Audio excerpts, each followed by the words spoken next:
പക്ഷെ അംജുക്ക വന്നതിന് ശേഷം എന്റെ യൂട്യൂബിന് ഒരുപാട് വ്യത്യാസം വന്നിട്ടുണ്ട്. കാരണം ഞാൻ ഒട്ടും നല്ല ടൈമിൽ കൂടെ ഒന്നല്ല പോയിരുന്നിരുന്നത്. എനിക്ക് വീഡിയോ ഇടാനൊക്കെ ഭയങ്കര മടുപ്പും കാര്യം. പക്ഷെ അംജുക്ക വന്നതിന് ശേഷം വീഡിയോസ് ഞാൻ കൺസിസ്റ്റന്റ് ആയിട്ട് ഇടാൻ തുടങ്ങി.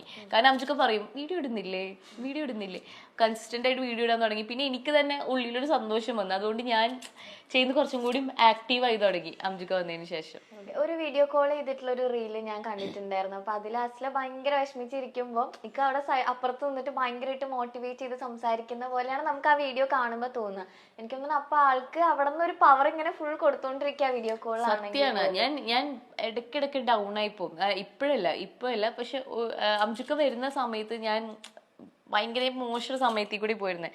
അപ്പൊ ഇടയ്ക്കിടയ്ക്ക് എനിക്ക് എന്താ പറയാ, ഞാൻ ഭയങ്കര മെന്റലി ബ്രേക്ക് ഡൗൺ ആവുന്ന ടൈമുണ്ട്. ആ സമയത്ത് അംജുക്കാക്ക് ഹാൻഡിൽ ചെയ്യുന്ന പോലെ വേറെ ഒരാൾക്കും ഹാൻഡിൽ ചെയ്യാൻ പറ്റും തോന്നുന്നില്ല. അവൻ എന്റെ കൂടെ ഇരുന്ന് എന്തൊക്കെ വന്നാലും എന്നെ ഇതുവരെ കണ്ടിട്ടില്ല, ഒന്നും നേരി കണ്ടിട്ടില്ല. വേണമെങ്കിൽ അംജുക്കാക്ക് അയ്യോ ഇതെന്താ ഇങ്ങനെ, ഞാൻ കാരണം പാസ്റ്റിൽ നിന്ന് ഇതുവരെ റിക്കവർ ആവാത്തൊരു വലിയ പ്രശ്നം എനിക്കുണ്ടായിരുന്നു. അപ്പോൾ അംജുക്ക അത്ര ഒരു സപ്പോർട്ട് തന്നെ. അല്ലെങ്കിൽ വേറെ വല്ല ആൺകുട്ടികളോ ഇത് വലിയ ആ ഒരു സാധനം വെച്ചിട്ട് പോകും. പക്ഷെ അംജുക്ക അങ്ങനെ കൂടെ എല്ലാം കേട്ട് എനിക്ക് അതിൽ നിന്ന് തിരിച്ചു വരാൻ വലിയ സമയമൊന്നും വേണ്ടി വന്നില്ല. പിന്നെ ഞാൻ പാസ്റ്റിക്കുന്നല്ല ഒരു കാര്യം ആലോചിച്ചിട്ട് ഞാൻ ഇതുവരെ എനിക്ക് വിഷമം. ഇപ്പൊ എനിക്ക് കുറെ നെഗറ്റീവ് കമന്റ്സ് ഉണ്ടെങ്കിൽ ഞാൻ ഒന്നും മൈൻഡ് ചെയ്യേണ്ട പോലും ഇല്ല. കാരണം എനിക്കുണ്ട്, എന്റെ കൂടെ അംജുക്കുണ്ട്, എന്റെ ഫാമിലി ഉണ്ട്. പിന്നെ എന്താ എനിക്കിപ്പോ ഇനി ഒന്നും ഇല്ലാത്തില്ല. പിന്നെ ഞാൻ എന്താ ബോധറയാണ് ആ ഒരു സാധനം. എന്തായിരുന്നു ആള് പറഞ്ഞു തന്നോണ്ടിരുന്നത്, ലൈക്ക് മോട്ടിവേറ്റ് ചെയ്യുമ്പോൾ പറഞ്ഞു തന്നിരുന്ന കാര്യം? മോട്ടിവേറ്റ് എന്ന് പറഞ്ഞാൽ ആ ഒരു സിറ്റുവേഷൻ അനുസരിച്ച് ലൈക്ക് എനിക്ക് അറിയാൻ പറ്റും ഹാൻഡിൽ ചെയ്തിരുന്ന അസ്ലയുടെ ആ ഒരു ടൈം ഒക്കെ. ഹാൻഡിൽ എന്ന് പറഞ്ഞാൽ മാക്സിമം ലിസൺ ചെയ്യാ. അംജുക്ക ഭയങ്കര ലിസണറാണ്. അംജുക്ക കേട്ടിരിക്കും. എന്ന് വെച്ചിട്ട് ഇപ്പൊ ചിലതൊക്കെ അംജുക്ക കേൾക്കുമ്പോൾ ചിലപ്പോൾ വിഷമാവുന്നുണ്ടാവും. പക്ഷെ അംജുക്ക കേട്ടിരിക്കുള്ളൂ. എന്നിട്ട് അംജുക്ക വീഡിയോ കോളിലാണെങ്കിലും നമുക്ക് കേൾക്കുന്ന ആൾക്കാർക്ക് ഇത് ഭയങ്കര ഒരു ക്രിഞ്ചായിട്ട് തോന്നും, ഇതെന്തത് പൈങ്കിലും. പക്ഷെ അങ്ങനെയല്ല. അംജുക്ക അവിടെ വീഡിയോ കോളിൽ അപ്പുറത്തിരുന്നിട്ടാണെങ്കിലും കുഞ്ഞി അവിടെ ഇരിക്ക്, ബ്രീത്ത് എടുക്ക്, കൈ പിടിക്ക്, നോക്കട്ടെ, കുഴപ്പമില്ല, ഒന്നുമില്ല കേട്ടോ, ഒന്നുമില്ല. ഈ ഒരു സാധനം ഉണ്ട്. പാനിക് അറ്റാക്ക് പോലെയൊക്കെ വരുമ്പോ മെയിൻ ആയിട്ട് നമ്മളിങ്ങനെ ചോദിക്കുന്നത് എന്താ പറ്റിയ, ഇതൊന്നുമല്ല. നമ്മൾ മാക്സിമം ആളിനെ റിലാക്സ് ചെയ്യാൻ നോക്കുക, കാം ചെയ്യാൻ നോക്കുക, എന്നിട്ട് അതിലോട്ട് സംസാരിക്കുക. After everything she got settled, അത് കഴിഞ്ഞിട്ടാണ് കാര്യം ഡീൽ ചെയ്യുക. കാരണം മോളുടെ ഒരു സ്വഭാവം വെച്ചാൽ എന്തെങ്കിലും വിഷമം തട്ടിയാൽ പെട്ടെന്ന് ഇങ്ങനെ എടുത്ത് പറയത്തൊന്നുമില്ല. പക്ഷെ ചില സംസാരിക്കുന്ന ഇടറിയാലോ ഒരു നോട്ടോ അതൊക്കെ അങ്ങനെയാണ്. ഞാൻ പെട്ടെന്ന് പൊട്ടിത്തെറിക്കില്ല. പക്ഷെ എന്നെ അറിയുന്നവർക്ക് മാത്രം പുറമെന്ന് കാണുമ്പോൾ മനസ്സിലായി. ഞാൻ പെട്ടെന്ന് ഭയങ്കര സൈലന്റ് ആവും, എനിക്ക് സംസാരിക്കാൻ പറ്റാണ്ടാവും, എനിക്ക് അങ്ങ് ബ്രീത്തിങ് ഇഷ്യൂസ് വരും. അങ്ങനെയൊക്കെയാണ് എനിക്ക് കൂടുതലും വരാറ്. അംജുക്കാക്ക് അത് എന്നെ മുന്നേ അറിയൂല, പരിചയമില്ല, ഒന്നുമില്ല. പക്ഷെ പെട്ടെന്ന് അംജുക്കാക്ക് അത് ഇതാവും. ആ ഒരു രീതിക്ക് അങ്ങനെ പോയിക്കോട്ടെ. വീഡിയോ കോളിൽ അതാ ഞാൻ പറഞ്ഞ എനിക്കിപ്പോ video call long distance relationship എന്നെ ഭയങ്കര ഏറ്റവും കൂടുതൽ ഒരു റിലേഷൻഷിപ്പ് ബ്രേക്ക് ചെയ്യാൻ പറ്റുന്ന ഒരു സാധനമാണ് ലോങ് ഡിസ്റ്റൻസ്.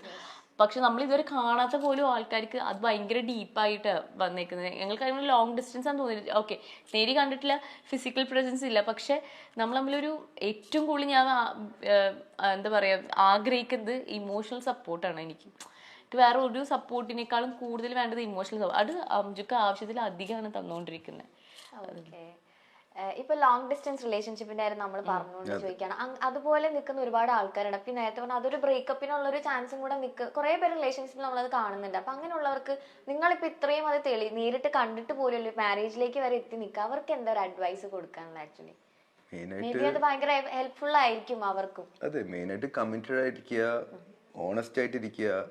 പിന്നെ ഈ പ്രേമം പോലല്ല, ഇറ്റ്സ് അബൌട്ട് മാരേജ്. നമ്മൾ നേരെ വന്നിട്ട് ആദ്യം പറഞ്ഞത് okay once we all got set ആയപ്പോൾ നമ്മൾ പറഞ്ഞ വേറെ ഒന്നും വേണ്ട, നമുക്ക് സ്ട്രേറ്റ് ഫോർവേഡ് നിക്കാഹ് ചെയ്ത് കളയാം. അങ്ങനെയായിരുന്നു ഞങ്ങളുടെ പ്ലാൻ. പക്ഷേ എൻ്റെ വീട്ടുകാർക്ക്, എൻ്റെ മമ്മിക്ക് ഞാൻ ഉണ്ടായതെന്ന് പറഞ്ഞ ഒരു കല്യാണം കഴിഞ്ഞ ഒരു 5-6 കൊല്ലം ശേഷമാണ് ഞാൻ ഉണ്ടായത്. അപ്പൊ അവർക്ക് അത്രയും ഡ്രീമും കാര്യങ്ങളുണ്ട്, എൻ്റെ കല്യാണം എങ്ങനെ ആവണം, അത്ര ഇതാണ്, മൂത്ത മോനാണ്. സോ അങ്ങനെ വീട്ടുകാരുടെ ഇത് പ്രകാരമാണ് ബാക്കിയുള്ള ചടങ്ങുകളും കാര്യങ്ങളൊക്കെ പോയത്. സത്യം പറഞ്ഞാൽ ഇപ്പൊ അംജുക്കാക്ക് സത്യം പറഞ്ഞ മാരേജ് എന്നുള്ള കോൺസെപ്റ്റ് എനിക്കില്ലായിരുന്നു. സത്യം പറഞ്ഞ കല്യാണം കഴിക്കണം തീരെ ഇല്ല.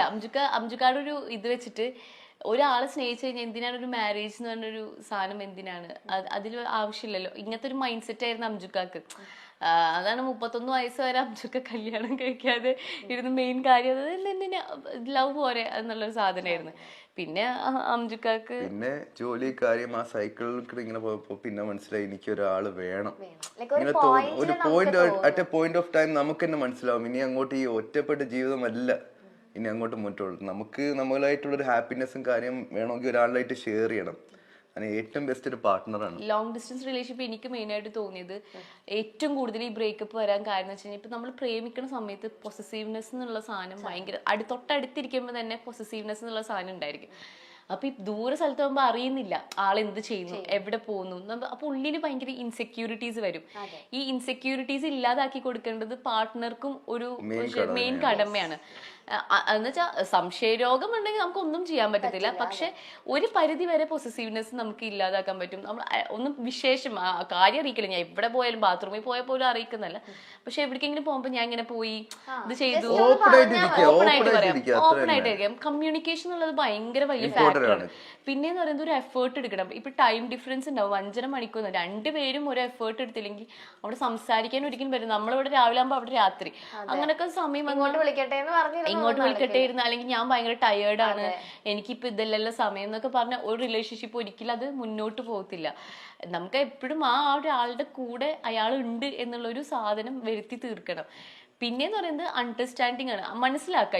ഇപ്പൊ അംജുക്ക് ചില സമയത്ത് ഇപ്പൊ നൈറ്റ് ഷിഫ്റ്റ് ഒക്കെ ഉള്ള സമയത്ത് നൈറ്റ് ഷിഫ്റ്റ് കഴിഞ്ഞ് വന്നു കഴിഞ്ഞാൽ അംജുക്ക് രാവിലെ മൊത്തം ഉറക്കായിരിക്കും.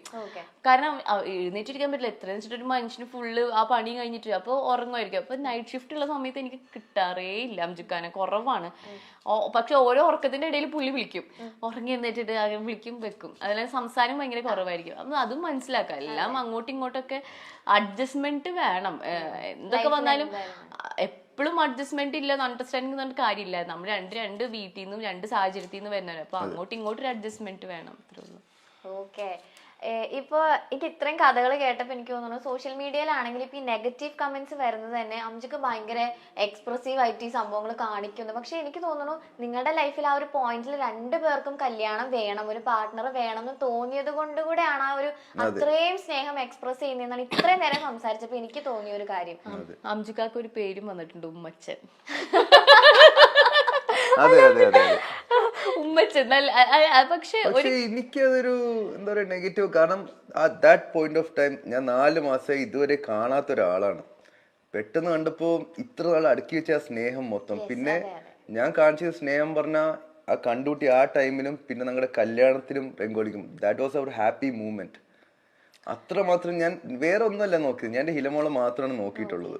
നമ്മുടെ കല്യാണത്തിനല്ലാണ്ട് പിന്നെ ആരെ കല്യാണം നമ്മൾ കൂടുതൽ സന്തോഷമാവും, അത് കൂടുതൽ എക്സ്പ്രസ്. ഞാൻ എന്റെ സ്വന്തം ഭാര്യനെ ഉമ്മ വെച്ചത്. പിന്നെന്ന് പറയുന്നത് അംജുക്ക എന്നുള്ള ഒരാള് വെറും 4 മാസത്തിന്റെ ഉള്ളിൽ ഈ പെൺകുട്ടിനെ കല്യാണം കഴിക്കുക, അല്ലെങ്കിൽ ഞാനൊരു ഈ ആൺകുട്ടിനെ കല്യാണം കഴിക്കാന്ന് പറയുമ്പോൾ നമുക്ക് അത്രയും സ്നേഹം ഡീപ്പായിട്ടാണ്. അല്ലെങ്കിൽ നമുക്ക് കുറെ കാലം ചുമ്മാ പ്രേമിച്ച് നടക്കാം, അത് കഴിഞ്ഞിട്ട് അങ്ങനൊന്നല്ല. നമുക്ക് നമ്മൾ അത്രയും ആഗ്രഹിച്ചിട്ടാണ് ഈ പെട്ടെന്ന് തന്നെ നമ്മൾ കല്യാണം നടത്തുന്നതാണെങ്കിലും കാര്യങ്ങളും. പിന്നെ ഒരിക്കലും എല്ലാവരും ഒരുപോലെ ആയിരിക്കില്ല. അംജു എന്നുള്ള ഒരാള് ഞാനിപ്പോ പറയാം, അംജു എന്നുള്ള ഭയങ്കരമായിട്ട് എക്സ്പ്രസ് ചെയ്യും. അത് അവന്റെ സ്നേഹമായിക്കോട്ടെ, സന്തോഷമായിക്കോട്ടെ, വിഷമമായിക്കോട്ടെ, എന്തോ ആയിക്കോട്ടെ, അംജു എക്സ്പ്രസ് ചെയ്യാനുള്ള പോലെ തന്നെ എക്സ്പ്രസ് ചെയ്യും. ഇനിയിപ്പോ പുറത്തിറങ്ങി കഴിഞ്ഞാലും ശരി, ആരെ മുന്നിലാണെങ്കിലും അംജുവിന് എന്നെ ചേർത്ത് പിടിക്കാൻ അംജുവിന് ഒരു മടിയുമില്ല, ഒന്നുമില്ല. കാരണം അവന്റെ കൊച്ചാന്ന് അവനക്കൊരു ഇതുണ്ട്. അവനെനിക്ക് തന്നൊരു വാക്കുന്നുണ്ട്, അവൻ ലൈഫ് ലോങ് ഞങ്ങൾ രണ്ടുപേരും അങ്ങോട്ടും ഇങ്ങോട്ടും കൂടെ ഉണ്ടായിരിക്കുന്നുള്ളതാണ്. മാറ്റിയാലും ആൾക്കാർ പറയാ അപ്പ കാണിച്ചതൊക്കെ അഭിനയായിരുന്നു. ഉറപ്പായിട്ടും എന്ത് വേണം പറഞ്ഞിട്ട്. കാരണം ഞാൻ വളർന്ന സാഹചര്യം എന്റെ പപ്പായും മമ്മിയും അത്രമാത്രം സ്നേഹിച്ചിട്ടാണ് എന്നെ വളർത്തിയിരിക്കുന്നത്. അതിന്റെ ഇതാണ് ഞാൻ കാണിക്കുന്നത്.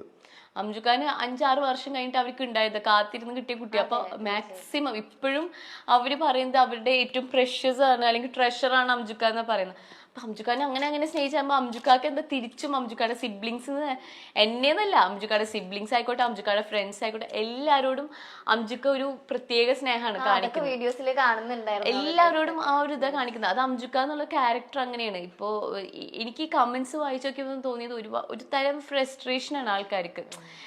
നമ്മൾ ഇതുവരെ ബാക്കിയുള്ള ഭാര്യയും ഭർത്താവ് എന്ത് ചെയ്യുന്നു, അവരെങ്ങനെയും നമ്മൾ നോക്കാൻ പോവാറില്ല. നമുക്ക് തന്നെ സ്വന്തം ജീവിതത്തിൽ ഒരുപാട് കാര്യങ്ങളുണ്ട്. ഇപ്പൊ അംജു എന്ന് പറയുന്നത് അംജുയുടെ ഭാര്യനെ ഇങ്ങനെ തന്നെയാണ്. അതിപ്പോ ഇനിയിപ്പോ എന്ത് പേര് വിളിച്ചു കഴിഞ്ഞാലും അംജു എന്നുള്ളൊരു ക്യാരക്ടർ മാറുമെന്ന് എനിക്ക് തോന്നുന്നില്ല.